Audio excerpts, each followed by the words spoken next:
And thanks for joining me today. I'm Hawkeye, and this is Hawkeye's House of Horrors. And I finally got there. I'm now at the last film in the Howling series, and it's called The Howling Reborn. It came many years after the last after the last one was released, about 16 years after.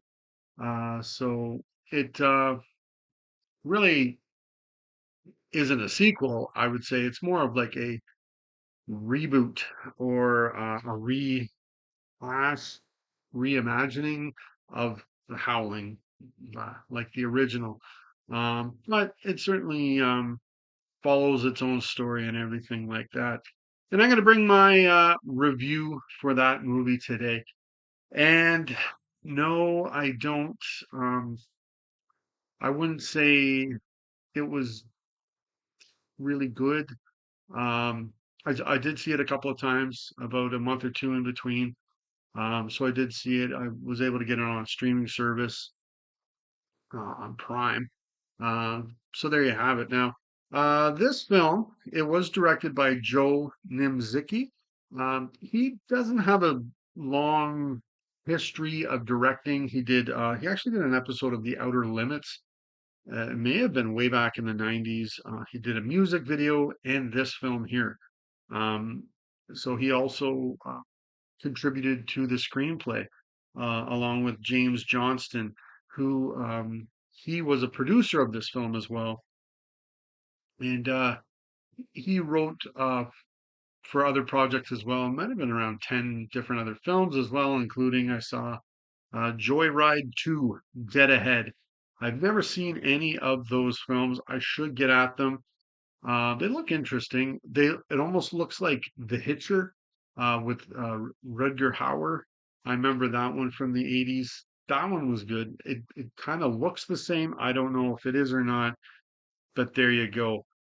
So, The Howling Reborn. In the credits, it even states it's based on Howling 2. Here we go again, by Gary Brandner. I read that book. It was a very, very long time ago. I don't actually remember a whole lot of it other than it was certainly a direct sequel to the original Howling. And it's a bit of a head scratcher because it must be very, very loosely based upon that because I I don't know. I question that. Once again, here we go. So like I said, it really doesn't follow any of the other sequels at all. So Um, unfortunately, if you did see the last film, it tries to connect four, five, six, seven, connect them all together. Um, this one doesn't have to do with anything. It's just its very own story. Um, and it was released to video. That happened on just in time for, I was gonna say Christmas. No, just in time for Halloween. That's October the 11th, 2011. That's when this film was released to video. Um, Now, I would definitely say in watching this film is aimed, directed at a teen crowd, very much like Twilight, which was about vampires.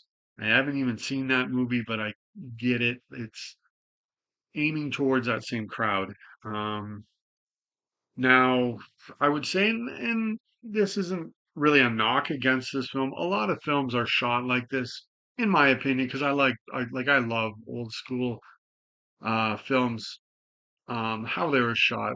But this one's definitely shot, and as I said, Nimziki directed one as well, but it's very much like in a music video type of uh, framework, almost like very quick cuts and there's no slow process going on like that, very quick in the film. Um, and as I said, that's not unusual because I think films generally are like that over the last 30 years. They're shot more in that style. So I'll jump into the story here and maybe even a problem or two I have with it.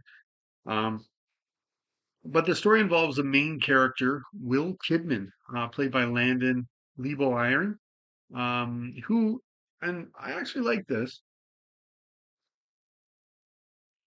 he's actually the narrator of the film as well, which was totally unexpected. So I like that. I don't know if any other, I don't think so. Any other Howling film had a narrator. Um, this one does. It's provided by him.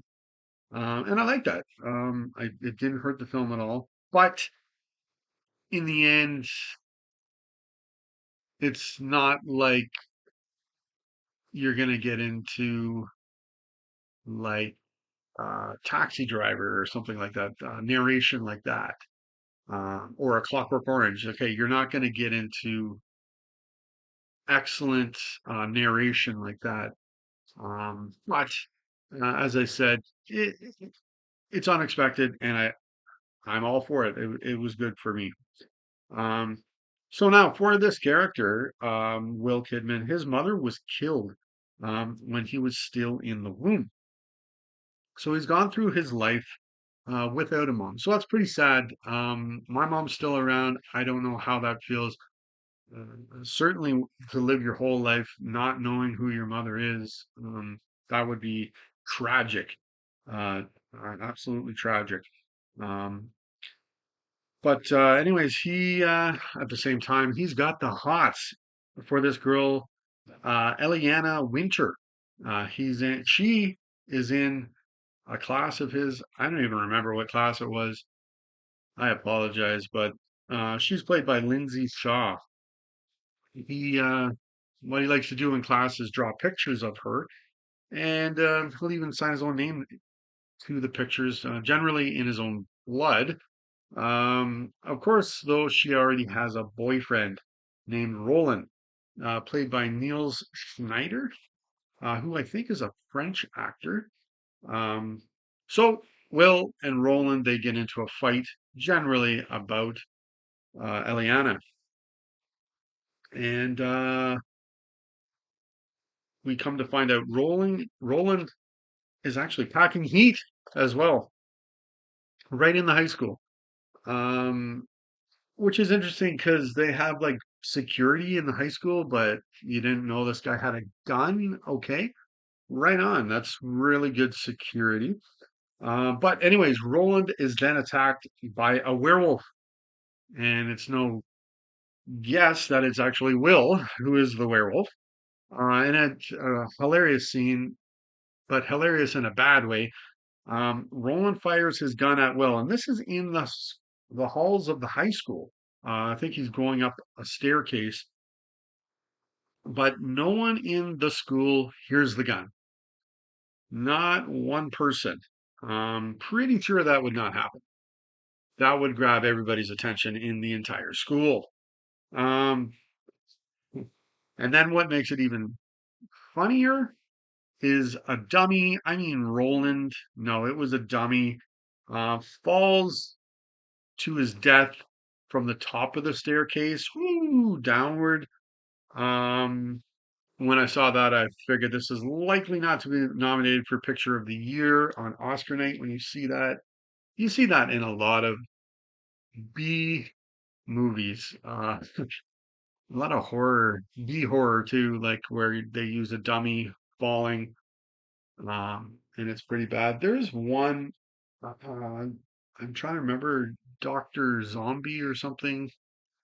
I've seen it a few times. I actually like the film, but there's a scene in it where I think it's one of the characters, he's come to steal a heart or something out of a body at the hospital, and then he jumps out the window or something, and obviously it's a dummy falling, and then its arm comes off when it lands. It's no, we can't do that one again. Just one try. Pretty hilarious. But anyways, I'm gonna get back to the Howling Reborn here. Um, so anyways, I always like seeing that in the movies, and it's usually it, it doesn't help the film out.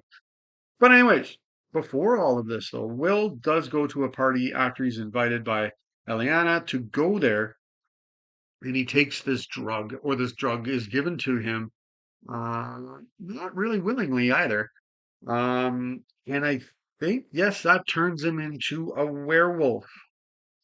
And then I'm pretty sure that's just left alone. They don't go back to that or explain exactly what happened or how he became a werewolf or any history of how this was manufactured or created or what it did to his body, anything like that. It's just sort of whoop, left alone. And I'm not sure if Nimziki was trying to go with a different way of creating a werewolf or was getting tired of the old getting attacked by a werewolf and then therefore you turn into a werewolf. I don't know, but I thought that was kind of lazy in the screenwriting that you just don't come back to that or explain exactly what's going on in the body of the main character or happening to the main character that's extremely important to the story. Anyways, so then of course Will thinks, and well he's a werewolf. And he tells Eliana this in the library, where there's nobody in there, like no one. There's not a soul in the library. Um, and then she kind of becomes, no, well, she does, gets turned on by Will and this idea of him being a werewolf. So then I jump in and I say, I don't say, I notice with Eliana's character, she is horny for Will. Not for anybody else. That's fine. That's excellent. But she's horny for him. Um, so there you go. But in the end, it is Will's mom who we all thought was dead in the beginning of the film. She comes back um, to have her son join the wolf pack. And I apologize, I didn't write down the actor's name who plays his mother. She does a good job. I'll just put it up top here. I've seen her in something else. I'm not sure where. She looks like a model. A lot of these actors in this film do, but she does an okay job playing his mother. But another problem I had, um, whether it was there was no explanation or the explanation just wasn't good enough as to why that happened. Why didn't she just take her son with her when she became a werewolf to begin with? Why did she wait till he was 18 or leaving high school to get him to join the wolf pack? Um, I didn't like the explanation, and maybe it was explained, and I was just like in a daze watching the film because I knew what was going to happen, and that happens sometimes where you're watching a film, and if you definitely if it's a film you don't like, your my mind just goes, okay, like I don't know. Um, I try not to have that happen, but maybe it did here, but I don't think there was an explanation as to exactly why this happened. Along for the ride in the film, there are some other characters. For me, I don't like them, or they're subpar characters. There are some good ones though. I will get to them. But first we have Will's buddy Sachin, played by Jesse Rath. Um, and Rath does a good job with what he's given. He's not a bad actor. He's doing well in the role and everything like that. But once he's introduced, I'm like, and I know you are going to die. Um, it's just obvious to me once he's introduced, this guy's going to die, and he does. Um, I think his character is more or less wasted to me. He is all as well the funny character. Everything he does is funny, and some of it is funny, and some of it is like okay, you're trying too hard to be funny in the writing. I think um, it's not definitely not one of the, I wouldn't put it in the bad funny category, but it's not good funny either. It's not memorable funny to me. His character is there to tell Will about werewolves, um, and Will is out to lunch on a lot of stuff to do with werewolves. And maybe some people are, but I think a lot of people would know what Will doesn't know. And it's interesting because I compare this to Fright Night, the original Fright Night. Um, I thought that was an amazing vampire film. I certainly hope to do a review for that film at some day. But it's the same kind of thing going on there. The main character, he's a big horror fan, but he turns to his friend, Evil Ed, to tell him about vampires, where it's kind of like, shouldn't you already know all that? But, anyways, the Evil Ed character in Fright Night is very much like Sachin, although the Evil Ed character is much more successful um, in as a character. Um, Certainly, Evil Ed was more odd. He was an odd character, and on purpose for his outcome in that film.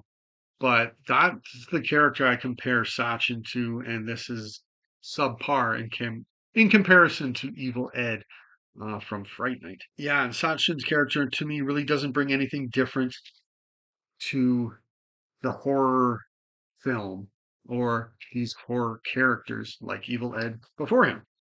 Now, not to mention his death is rather ridiculous, as there is a werewolf right in front of him or right behind him. Yet he has time to run to his computer, send a message to his buddy Will, filming it, get that all set up, and then he's able to pick up his computer, I think, and start running away with it before the werewolf finally catches up to him and kills him. Just not believable at all to me, and it definitely is the silliest kill of the film for sure is the death of Sachin. And the other three characters I didn't much care for either was the actual wolf pack themselves. There were three other high school male characters. They were played by Christian Hodko, Sean Mercado, and Sasha Charles. There was three of them. I didn't find them scary in the least bit. When trying to be cool, they actually came off as rather wooden, I thought, and very like, uh, hmm, okay, I need more out of you than that. I need more out of those characters, especially if they're the villains. Um, to me, they look more like Sears models or J.C. Penney models or, a model, um, than a scary werewolf. It just didn't work for me at all. Now, the characters I did like, and certainly came off the best, were the two main characters. So Will and Aliana. Um, the play between the two characters actually works to me. Um, and there may be a fan base out there for this film, maybe. And as I said, it might be the teen crowd or the Twilight fans. They might gravitate towards this film for that romance between the two. But I thought it worked. Um, and supposedly, I'd found out that was an element in the original screenplay that they didn't want. The producers of the film didn't really want that teeny Twilight type thing. But like once Twilight came out and was a huge success, they were okay with it. And it was left in the story. And as I said, to me, it works. Um, Now, with the special effects in the film, I see the special effects supervisor was Lewis Craig. Just to name a few other films he'd done earlier in his career, he'd done like Scanners, Happy Birthday to Me and The Fly. Interestingly, all Canadian films, and I think The Howling Reborn was also filmed, I think, out in British Columbia, if I'm not mistaken. But he was the special effects supervisor, and then the visual effects supervisor was Alan Best as well. Now, the effects to the film, they're not amazing and they're not terrible either. They're somewhere in the mushy middle or the not so happy middle, if you will. Um, at times, I thought the werewolves, um, certainly the best werewolves are at the end of the film with Will and his mother and Aliana when she becomes a werewolf. That's the best look going on in the film, and it's the best werewolf look in quite a while in this series, I'm gonna say. Because we've gone a while in this series of films, other than like Howling Six, that was really good. But there werewolf films without a whole lot of werewolves, and we've got werewolves in this, so that's good. It's not missing the boat on that aspect. But at times I found some of the werewolves looked like goblins from Lord of the Rings or something. They didn't really quite look like werewolves to me. Um, Even the transformation, um, certainly in watching all of the films, no one ever outdid Rob Bottin in what he did in the original film, and which is, I'm not saying it should have been done, but there was no real close second in the transformation scenes, in my opinion. But even the transformations are in the mushy middle. Like, certainly they're relying on the actors to portray the fact that they're turning into a werewolf, and then it's just CGI'd or computerized over top. So it's kind of like you're building up for it, and then, okay. As I said, this um, film is definitely like a reboot of the original, and it certainly takes inspiration from the Joe Dante Howling film from 1981. Um, there were little things I picked up, like at the beginning of the film, the werewolf that gets Will's mother, he's like, "Hello, Catherine." Where in the original Howling, um, when Robert Picardo meets Dee Wallace, he's like, "Hello, Karen," and much, much, much creepier in the original as well. But there's that going on, um, as well as Will. He would like to transform into a werewolf on film to broadcast to the world to let them know about werewolves, which is exactly what happened in The Howling. When Dee Wallace was turned into a werewolf, she was a newscaster, broadcaster, reporter who went on the news and transformed into a werewolf. Now, the reaction in this film is exactly like the reaction in the original Howling, where people are in disbelief and not thinking that actually happened.